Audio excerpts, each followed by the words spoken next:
আজকে আমি দেখাবো কিভাবে লবণের সাহায্যে গর্ভবতী বা প্রেগন্যান্সি পরীক্ষা করা হয়। এই পরীক্ষাটি করার জন্য সামান্য কিছু জিনিস প্রয়োজন হবে, যে জিনিসগুলো আপনাদের ঘরেই সবসময় থেকে যায়। আমাদের মধ্যে অনেক মেয়েরাই আছে যাদের পিরিয়ড মিস করা বা দেরিতে হলেই চিন্তায় পড়তে হয়। কোনো কারণে গর্ভধারণ করলে পিরিয়ড মিস হওয়ার সম্ভাবনা 98%।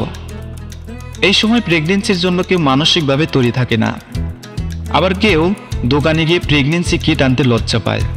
যাই হোক, আপনারা ঘরোয়াভাবে এই পদ্ধতিগুলো অনুসরণ করে প্রেগন্যান্সি পরীক্ষা করতে পারবেন। প্রাচীনকালের মানুষ এভাবেই প্রেগন্যান্সি পরীক্ষা করত। তাহলে আসুন দেখি কিভাবে এই পরীক্ষাটি করতে হয়। প্রথমে আমাদের একটি পরিষ্কার কাচের বাটিতে সামান্য পরিমাণ প্রসব সংগ্রহ করতে হবে। আপনারা সব সময় সকালবেলার প্রথম প্রসবটি সংগ্রহ করবেন, অর্থাৎ প্রতিদিন সকালে ঘুম থেকে উঠে আমরা যে প্রসব করে থাকি সেই প্রসবটি আমরা সামান্য কিছু পরিমাণে একটি স্বচ্ছ পরিষ্কার কাচের বাটিতে সংগ্রহ করব। এবার সেই কাচের পাত্রে রাখা প্রসবের উপর সামান্য পরিমাণ লবণ ফেলে দিয়ে মিনিট 5 অপেক্ষা করুন। যদি দেখেন এই দুই উপকরণের মধ্যে রাসায়নিক বিক্রিয়া হচ্ছে, সোজা কথায় প্রসবের মধ্যে এক ধরনের ফেনা উঠছে, তাহলে বুঝবেন আপনি মা হতে চলেছেন।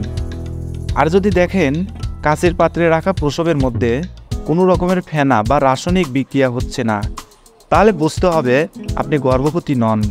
হয়তোবা অনেকেই আবার প্রশ্ন করতে পারেন, গর্ভবতী মহিলাদের প্রসবের সাথে লবণ মেশানোর কারণে ফেনা বা রাসায়নিক বিক্রিয়া হয় কেন?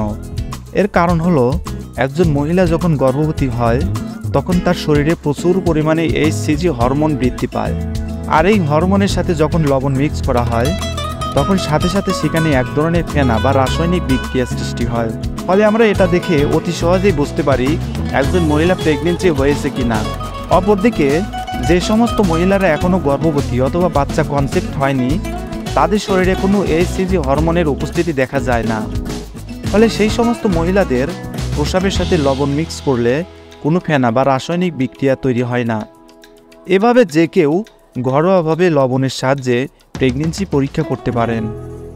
তাহলে আজকের মতো এ পর্যন্তই।